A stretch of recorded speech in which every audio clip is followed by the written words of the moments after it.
প্রীতি এবং শুভেচ্ছা ভালোবাসা জানাই। একচুয়ালি সবকা সাথ সবকা বিকাশ যে স্লোগান বর্তমান সারা ভারতবর্ষে কৃষকের যে অবস্থা, সেই অবস্থার পরিপ্রেক্ষিতে এই স্লোগানটা এখন আর প্রযোজ্য নয়। কৃষকরা দীর্ঘ সময় ৩৮৪ দিন আন্দোলনের পরে ৭০০ উপর কৃষক মারা গিয়েছে শুধুমাত্র কয়েকটা দাবি, নতুন একটা বাতিল করা আর এমএসপি চালু। আপনারা জানেন স্বামীনাথনে ২০১টা প্রস্তাব ছিল ভারতবর্ষের কৃষি ডেভেলপমেন্ট, ২০১টার মধ্যে ৭৫টা দাবি কংগ্রেস গভর্নমেন্ট বিগত দিনে আপনি মনমোহন সিং পর্যন্ত পর্যায়ক্রমে এগুলি কার্যকরী করে। দেশ কোভিডকালীন সময়ে একেবারে একদিকে আতঙ্কগ্রস্ত, অন্যদিকে দুর্দশাগ্রস্ত।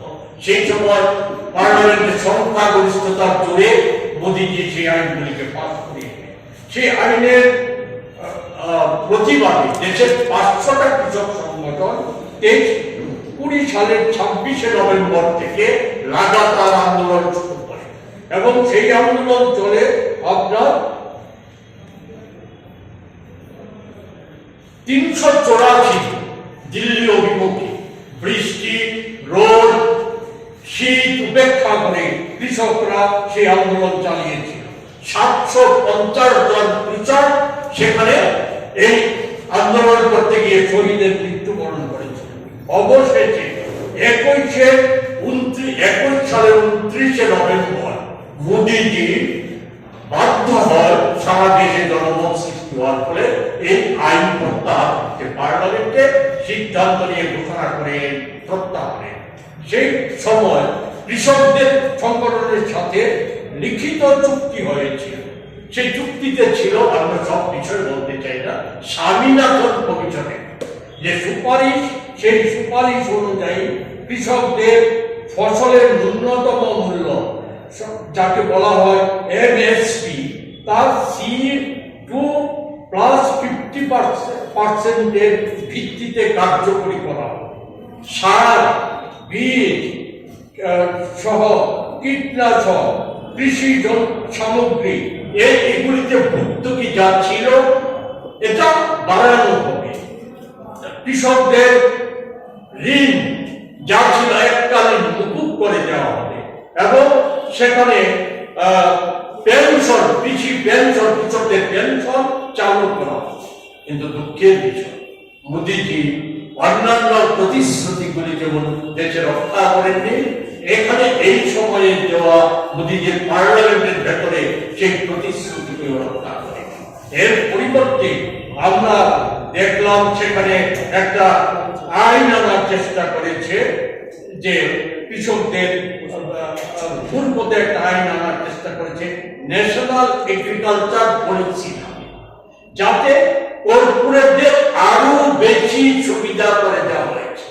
এই আইন যদি কার্যকরী হয় তাহলে কৃষকদের দুরবস্থা আরো বাড়বে। এটা মানে এরা বলছে এই আইনে কৃষকরা সুরক্ষা পাবে। কি সুরক্ষা পাবে সেটা বোঝা যাচ্ছে।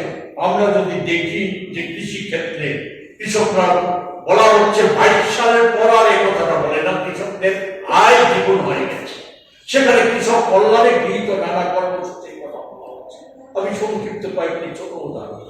কৃষকদের চাষের ক্ষেত্রে গুরুত্বপূর্ণ একটা সার, যা নাম হচ্ছে MOP, এর মূল্য 2009-10 সালে ছিল টন প্রতি ৪,৪৫৫ টাকা। বর্তমানে তার দাম দাঁড়িয়েছে ৩৪,৬৪৪ টাকা। জিএপি বলে আরেকটা সার, দাম ছিল ৯,৩৫০ টাকা টন, তা বর্তমানে বৃদ্ধি হয়ে দাঁড়িয়েছে ২৭,০০০ টাকা টনে। ২২-২৩ সালের বাজেটে এই কৃষি ক্ষেত্রে ভর্তুকি ছিল ২,৫১,১৩৯ কোটি টাকা। ২৩-২৪ তা কমে দাঁড়ায় ১,৮৮,০৯৮ কোটি টাকা, 24-25-এ তা দাঁড়ায় 1,64,000 কোটি টাকা। এই বাজেটে বরাদ্দ আরো কমে গিয়ে দাঁড়ায় কৃষি ক্ষেত্রে মোট 5.42 কোটি টাকা। আমার সাথে আছে আমাদের রাজ্যের প্রাক্তন বিধায়ক, প্রদেশ কংগ্রেসের অন্যতম নেতা শ্রী সুব্রত, আমাদের অসংগঠিত শ্রমিক কংগ্রেসের রাজ্যের চেয়ারম্যান শ্রী শান্তনু।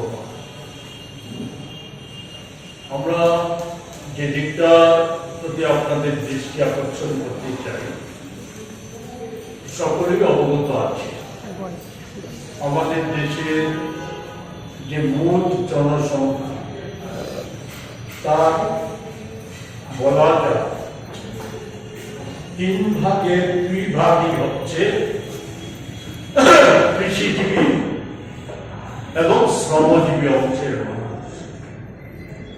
আমাদের দেশের অর্থনীতি প্রায় ভিত্তিটাই হচ্ছে কৃষি এবং শ্রমিক নির্ভর।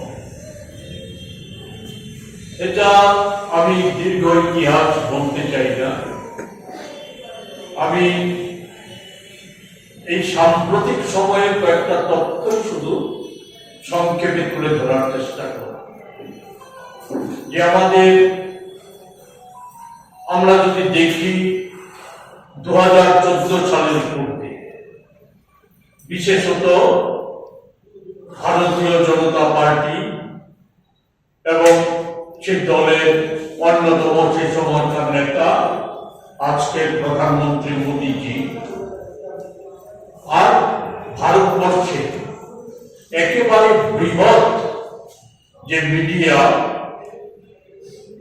গোষ্ঠী, তাদের একটা বড় অংশ তারা নানাভাবে প্রচার করে আসছিল যে ইউপিএ সরকার সমস্ত দিক থেকে কি ব্যর্থ, শ্রমিক কল্যাণ এবং কৃষক স্বার্থ তাদের হাতে সুরক্ষিত না, তারা ব্যর্থ হয়েছে।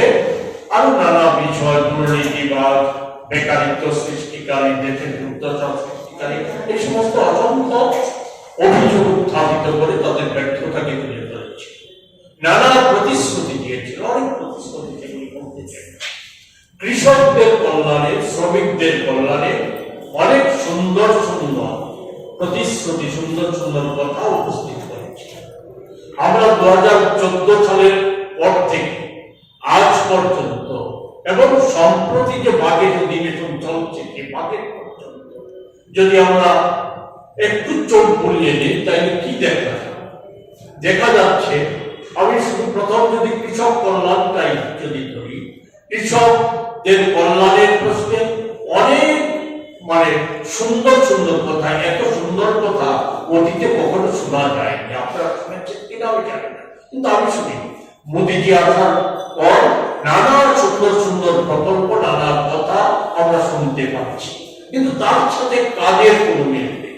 যেমন ধরুন, প্রকল্প রূপায়িত করতে গেলে কোনো অর্থের প্রয়োজন, অথচ মোদীজির এই বাজেট সহ তার আগের 10টা বাজেটে কৃষক কল্যাণ এবং সার্বিকভাবে শ্রমিক কল্যাণ এবং দরিদ্র মানুষের কল্যাণে যে সরকারি প্রকল্পগুলি, এতে বরাদ্দ নিয়মিতভাবে কমে আসছে। কৃষক কল্যাণে আমরা বরাদ্দ কমার সাথে সাথে আমরা দেখেছি এই দুইটা ক্ষেত্রে যে কর্পোরেট, বিশেষ করে মোদীর যে বন্ধুস্থানীয় ব্যক্তি যারা কর্পোরেট পুঁজি, তাদেরকে সুবিধা করে দেওয়ার জন্য দেশে যে প্রচলিত কৃষি আইন এবং শ্রম আইনগুলি ছিল, এর মধ্যে 3টা কৃষি আইন পরিবর্তন করে সেখানে কালো কৃষি আইন বলবৎ করা হয়। প্রধানত সেখানে কর্পোরেট পুঁজিকে সুযোগ করে দেওয়ার জন্য কৃষি ক্ষেত্রেও। এই হচ্ছে আমাদের সার্বিক চিত্র, কৃষি এবং শ্রমিক ক্ষেত্রে সার্বিক চিত্র। অথচ এটাই হচ্ছে আমাদের অর্থনীতির মূল ভিত্তি। আমাদের মোদী সরকার বলে আমরা অর্থনৈতিকভাবে সমৃদ্ধ হচ্ছি।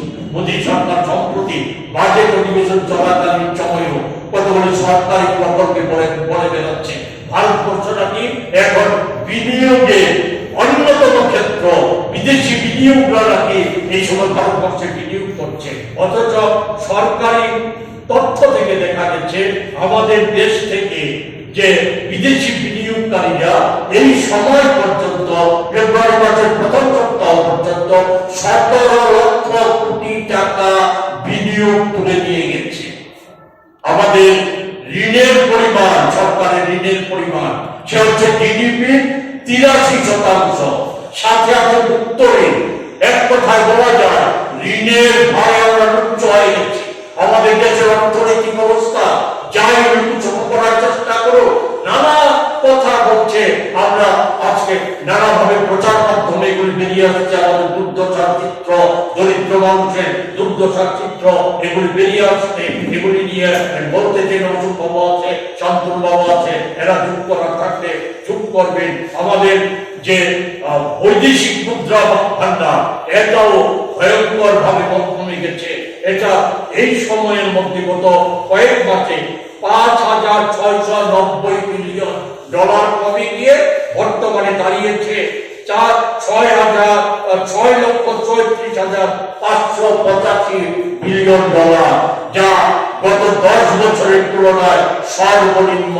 এটা আমাদের মনে করিয়ে দিচ্ছে চন্দ্রশেখরজি মন্ত্রিত্বকালীন সময়ের অবস্থাকে। তাই এই অবস্থায় দাঁড়িয়ে আমাদের এই কনভেনশনটা অত্যন্ত গুরুত্বপূর্ণ। এটা গুরুত্বপূর্ণ ক্ষেত্র।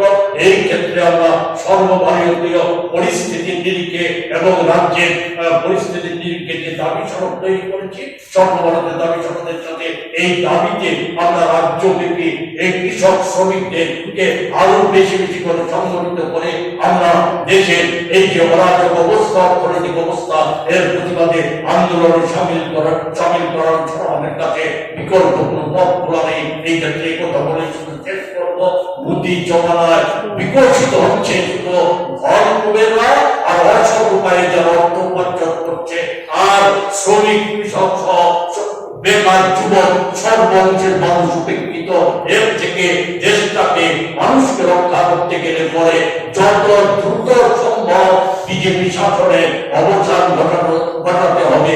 এই অবসান ঘটানোর জন্য আমাদের সংগ্রাম একে আরো তেজি করার জন্য, শক্তিশালী করার জন্য প্রদেশ কংগ্রেস পর্যায়ক্রমে আমরা আমাদের সংগঠনকে আন্দোলনমুখী করে তোলার প্রচেষ্টা গ্রহণ করেছি।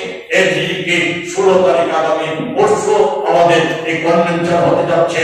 তার পরবর্তী সময়ে আমরা এই নির্দিষ্ট দাবি সনদে আরো রাজ্যের প্রয়োজনীয় দাবিগুলিকে ভিত্তি করে আমরা রাজ্যব্যাপী আরো বৃহত্তর আন্দোলন গড়ে তুলব। এই ক্ষেত্রে প্রচার মাধ্যমে আমরা সম্পূর্ণ সহযোগিতা কামনা করে আমার কথা